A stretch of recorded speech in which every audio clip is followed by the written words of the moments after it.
यी हुन् गीत गाउनमा माहिर 7 जना चर्चित नेताहरू। कसको स्वर सबैभन्दा मिठो छ?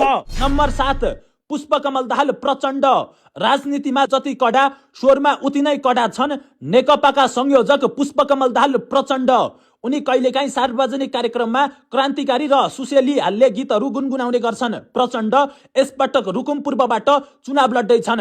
सुनौ प्रचण्डले गाएको गीत। मनै रुने रहेछ सुई सुई रेलले सुई क्याउँदा बर्मातिर घुई क्याउँदा मनै रुने रहेछ सुई सुई रेलले सुई क्याउँदा बर्मा। नम्बर 6 सुनिता डङ्गोल। काठमाडौँकी कार्यवाहक मेयर सुनिता डङ्गोलको स्वर निकै सुमधुर छ। उनी विशेष गरी नेवारी संस्कृति र भजनहरूमा आफ्नो जादुमय स्वर पस्कने गर्छिन्। तिम्रो मायाले बाँधेर राख मेरो सिरानी होस्। नम्बर 5 रवि लामिछाने। टेलिभिजन पत्रकारिता हुँदै राजनीतिमा छिरेका रासोपाका सभापति रवि लामिछाने भाषणमा जति गर्जिन्छन् गीत गाउँदा उति नै सुनिने स्वर छ उनको। रवि लामिछानेले केही गीतहरूको लागि शब्द पनि लेखेका छन्। उनी चितवन 2बाट उम्मेद्वार बनेका छन्।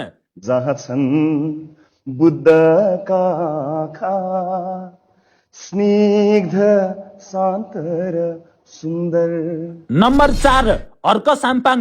धरान उपमहानगरपालिकाको मेयर पदबाट राजीनामा दिएका श्रम संस्कृति पार्टीका अध्यक्ष हर्क साम्पाङ सुनसरी 1बाट चुनावी मैदानमा उत्रिएका छन्। हर्क साम्पाङ गिटार समातेर आफ्नै शब्द र सङ्गीतमा गीत गाउन माहिर छन्। उनी प्राय सामाजिक विकृति विरुद्धका गीतहरू गाउँछन्। हाम्रो धरती हाम्रो आकाश हाम्रै परिवेश श्रम गरौँ सबै मिली बनाऊ यो देश। नम्बर 3 रेशमलाल चौधरी।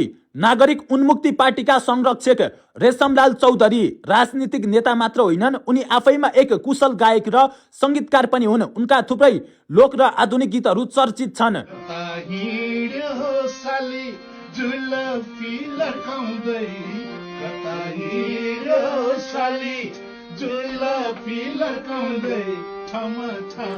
नम्बर 2 कोमल ओली।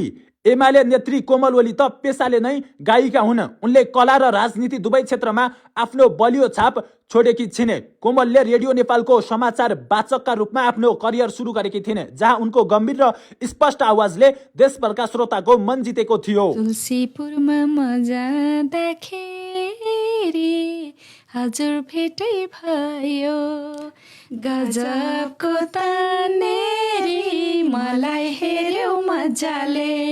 नम्बर 1 बालेन्द्र शाह बालेन।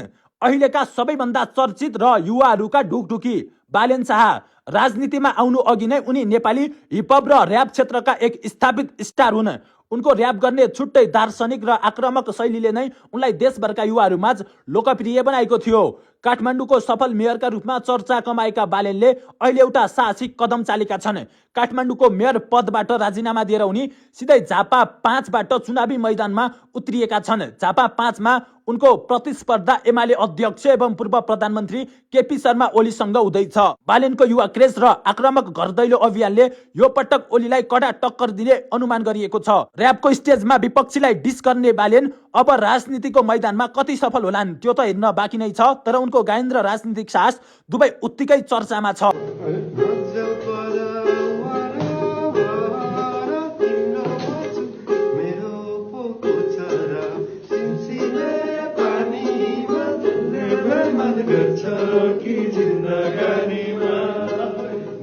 र तपाईलाई सबैभन्दा मिठो स्वर कुन नेताको लाग्यो कृपया कमेन्टमा लेख्नुहोला। अनि भिडियोलाई लाइक गरी हाम्रो आइडीलाई फलो गरिदिनु होला। धन्यवाद।